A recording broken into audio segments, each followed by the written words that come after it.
మేము 10th class ఉన్నప్పుడు అయితే ఇలాంటి లిరిక్స్ వీడియోస్ కోసం అయితే రక్తాలు చిందించే వాళ్ళం భయ్య.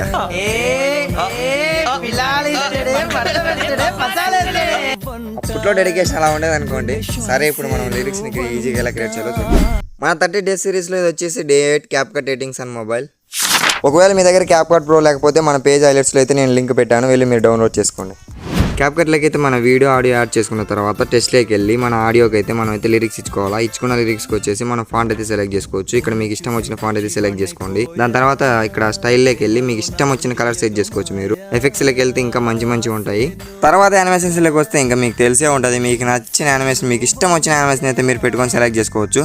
ఇలాంటి ఎడిటింగ్ ట్యూటోరియల్స్ కోసం మన పేజ్ని ఫాలో చేసుకోవడం మాత్రం మర్చిపోద్దండి. అలాగే మీకు ఏ ట్యూటోరియల్లోనే డౌట్ ఉంటే నా కామెంట్లో కామెంట్ చేయండి, వీడియో చేసేద్దాం.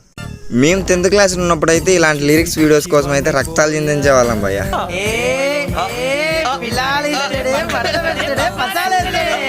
అప్పట్లో డెడికేషన్ అలా ఉండేది అనుకోండి. సరే, ఇప్పుడు మనం లిరిక్స్ ని ఈజీగా ఎలా క్రియేట్ చేయాలో చూద్దాం. మన 30 days సిరీస్ లో ఇది వచ్చేసి day 8 CapCut editings and mobile.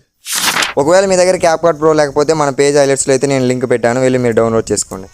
CapCutలోకి అయితే మన వీడియో ఆడియో యాడ్ చేసుకున్న తర్వాత టెస్ట్లోకి వెళ్ళి మన ఆడియోకి అయితే మనం అయితే లిరిక్స్ ఇచ్చుకోవాలా. ఇచ్చుకున్న లిరిక్స్కి వచ్చేసి మనం ఫాంట్ అయితే సెలెక్ట్ చేసుకోవచ్చు. ఇక్కడ మీకు ఇష్టం వచ్చిన ఫాంట్ అయితే సెలెక్ట్ చేసుకోండి. దాని తర్వాత ఇక్కడ స్టైల్లోకి వెళ్ళి మీకు ఇష్టం వచ్చిన కలర్ సెట్ చేసుకోవచ్చు. మీరు ఎఫెక్ట్స్లోకి వెళ్తే ఇంకా మంచి ఉంటాయి.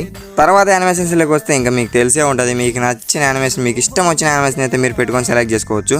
ఇలాంటి ఎడిటింగ్ ట్యూటోరియల్స్ కోసం మన పేజ్ని ఫాలో చేసుకోవడం మాత్రం మర్చిపోద్దండి. అలాగే మీకు ఏ ట్యూటోరియల్లోనే డౌట్ ఉంటే నా కామెంట్లో కామెంట్ చేయండి, వీడియో చేసేద్దాం.